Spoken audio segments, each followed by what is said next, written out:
Good morning students, I am Dr. D. V. Raghuram, Associate Professor in Physics at Hindu College, Guntur. Today I would like to tell you what the photoelectric effect is. Now according to the classical mechanics, the waves and particles are considered as two different components. For example, the electrons which are considered as particles follow the particle properties. Similarly, the waves which are electromagnetic radiation consisting of waves follow the wave mechanics or the wave properties. The photoelectric effect was first discovered by Hertz in 1880 by his experiments. So, the photoelectric effect is when ultraviolet radiation of sufficient frequency is incident on alkali metals, electrons are emitted.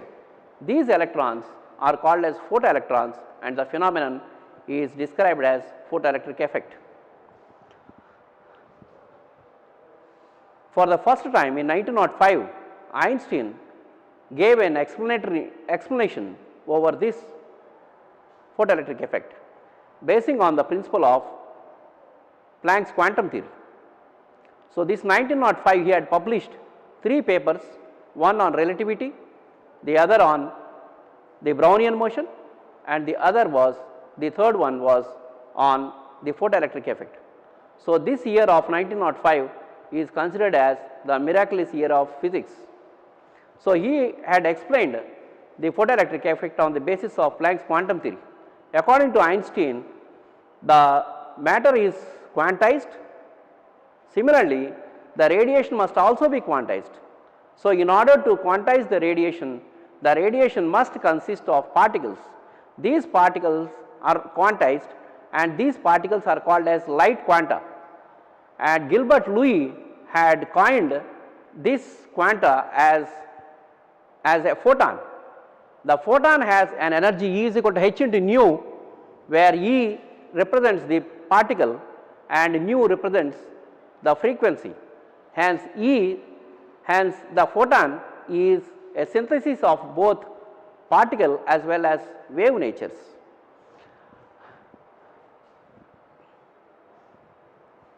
So, according to Einstein, the radiation as consisting of photons when incident on alkali metals, the electrons are emitted. So, the photon which is incident on the alkali metal is utilized, the energy of the photon which is incident on the alkali surface is used in 3 ways, utilized in 3 ways. A part of energy of the photon is lost in the collision with the metal surface. The other part of the energy is used to liberate an electron from the binding forces of the atom in the metal surface, which is called as the photoelectric work function. The remaining part of the energy is used to impart kinetic energy to the electron. Hence, mathematically h nu is equal to 1 by 2 mv square plus W0, the work function.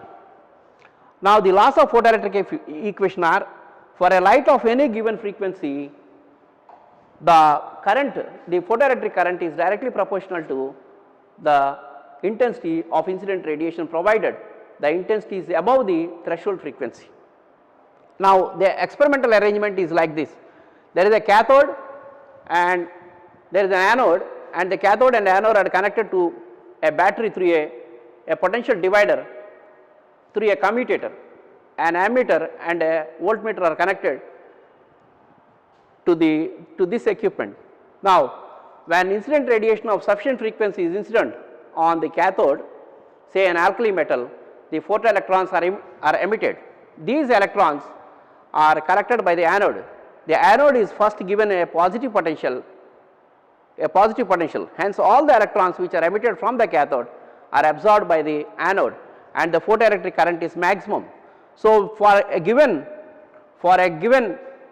intensity of radiation, the electric current increases and becomes saturated. So, when the intensity of incident radiation is further increased, say in the first case it is 5 watt and in the second case it is 10 watt bulb when used, and the current is also maximum. In this way, the photoelectric current is directly proportional to the intensity of the incident radiation, provided the incident radiation is above the threshold frequency. Now, when the potential of the anode is made negative with respect to the cathode, then the photoelectric current decreases. So here, although the anode is made negative, some current is observed here in this part, some current is observed. This is because the kinetic energy of the electrons emitted from the cathode have sufficient energy to overcome the electric field of the anode. So when the positive potential of the anode is further increased at one positive potential of the cathode, at one negative potential of the cathode, so the negative potential of the cathode of the anode is further increased, and at one negative potential of the anode the current becomes 0. This negative potential of the anode with respect to the cathode at which the photoelectric current is 0 is called as the stopping potential. Now, the stopping potential is same for any intensity. Now, when the frequency of the incident radiation is increased, the stopping potential also increases. Now, a graph is drawn between the stopping potential and the frequency here. So, now there is the intercept which cuts the x-axis is called the threshold frequency. Now, so here the second law is that the incident frequency is directly proportional, depends upon the incident frequency depends upon the frequency of the electrons depends upon the incident frequency, Now, here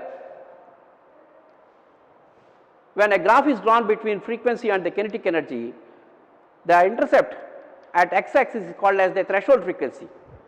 So here the maximum kinetic energy of the photoelectrons depend upon the frequency of the incident radiation and is independent of the intensity of the incident radiation. So here the stopping potential is same for any intensity which cannot be explained on the basis of the classical physics. So here so this is an instantaneous process. Now the slope of the line here gives the h by E. Now the same equation, this is called as photoelectric equation, the same equation is written like this. Now the minimum frequency below which no electrons are emitted is called as threshold frequency. So that threshold frequency is the work function. Now here the stopping potential is the maximum kinetic energy of the photoelectron. So given by Ke maximum is equal to E into V0, V0 is the stopping potential, hence 1 by 2 mv square maximum is equal to EV0. So this equation can be written as 1 by 2 mv square h nu minus W0, where W0 is called as the work function, and this is in the form of y is equal to mx plus c, where the graph is drawn this way. Now the work function is h into nu 0, because nu 0 is the threshold frequency below which no photoelectron is emitted. Hence the above equation can be written as EV0 is equal to h nu minus h nu 0, or nu 0 is equal to h by E into nu minus nu 0. Now when nu 0 is multiplied by Planck's constant h, we get the work function, or the negative intercept on the y axis gives the h by E nu 0 or the work function which can be evaluated. So in our laboratory we have verified the Planck's constant using the photoelectric effect. Now the experiment is like this. There is a a light here, and there are various, we change the frequencies by using different filters, and then there is a photo cell inside, and this is a voltmeter, and this is a ammeter, a milliammeter. This is a microammeter and this is a voltmeter.